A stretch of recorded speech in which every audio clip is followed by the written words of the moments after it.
A Little Princess. Chapter 6. Lost and Found. The next morning, the first visitor to the house next door was Mr. Carmichael, back from Russia, but when he came into the house, his face was sad. Miss Carrisford knew the answer at once. "You didn't find her," he said. "I found her," Miss Carmichael said. "But it was the wrong girl. Her name is Emily Carew, and she's much younger than Ralph Carew's daughter. I'm very sorry." "We must begin again," said Mr. Carrisford unhappily. "But where? It's 2 years now. 2 years. "Well, she isn't at the school in Paris, we know that," Mr. Carmichael said. "Let's look at the schools in England now." "Yes," said Mr. Carrisford. "Yes, we can begin in London. There's a school next door, Carmichael." Perhaps it was the magic again, but at that moment, Ramdas came quietly into the room. "The little servant girl from the attic is here," he said to Mr. Carrisford, "with the monkey. He ran away again last night to her room. Would you like to see her?" "Yes," said Mr. Carrisford. "Yes, I would. Bring her in." And so Sarah came into the room and stood in front of the Indian gentleman. She smiled at him. "Your monkey came to my room last night," she said, "and I took him in because it was so cold." Mr. Carrisford watched her face with interest. "That was kind of you," he said. Sarah looked at his Ramdas by the door. "Shall I give him to the Lascar?" she said. "How do you know he is a Lascar?" said Mr. Carrisford. "Oh, I knew Lascars," Sarah said. "I was born in India." Miss Carrisford sat up suddenly. "In India?" he said.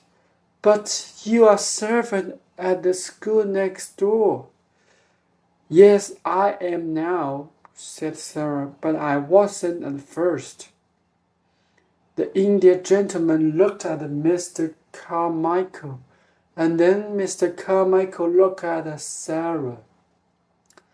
"What do you mean by at once, child?" he asked. "When father first took me to the school." "Where is your father?" said Mr. Carmichael. "He died," said Sarah, very quietly. "His friend ran away with all his money, and there was no money for me. There was nobody to take care of me, so Mr. Minchin put me in the attic and said I must work for my bread." The Indian gentleman moved in his chair.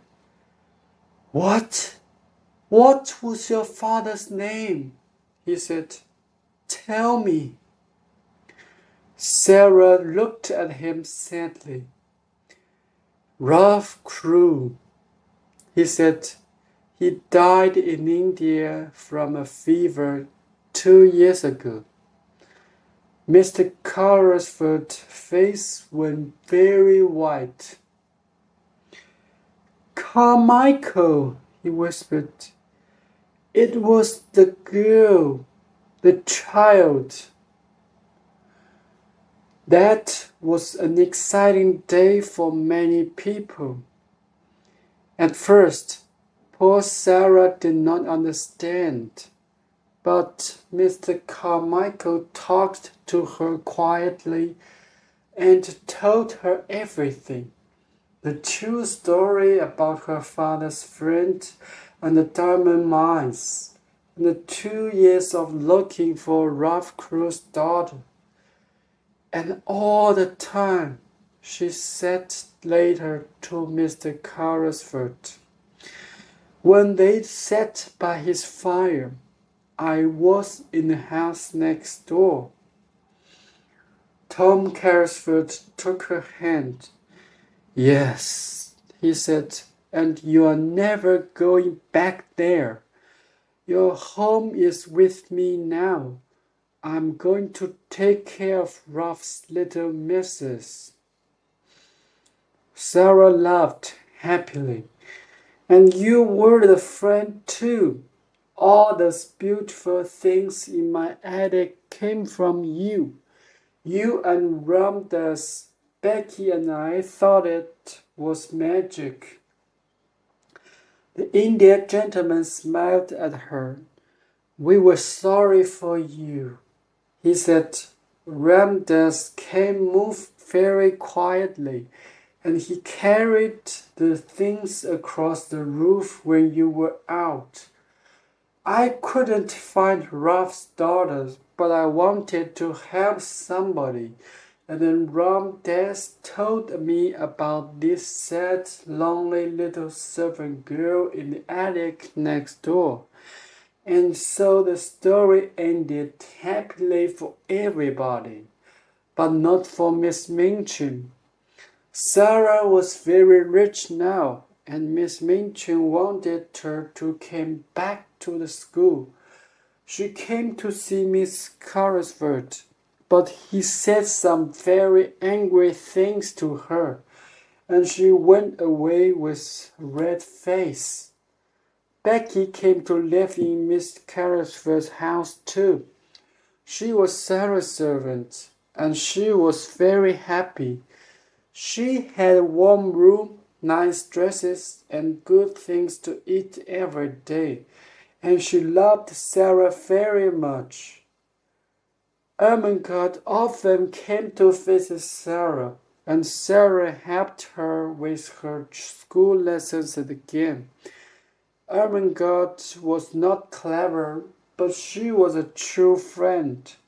On that first day in the Indian gentleman's house, Sarah wrote a letter to her, and Ermengarde carried the letter into the schoolroom. There were diamond mines, she told Lavinia and the other girls.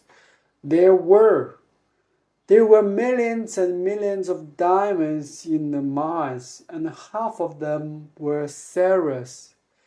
And now they were her diamonds all the time.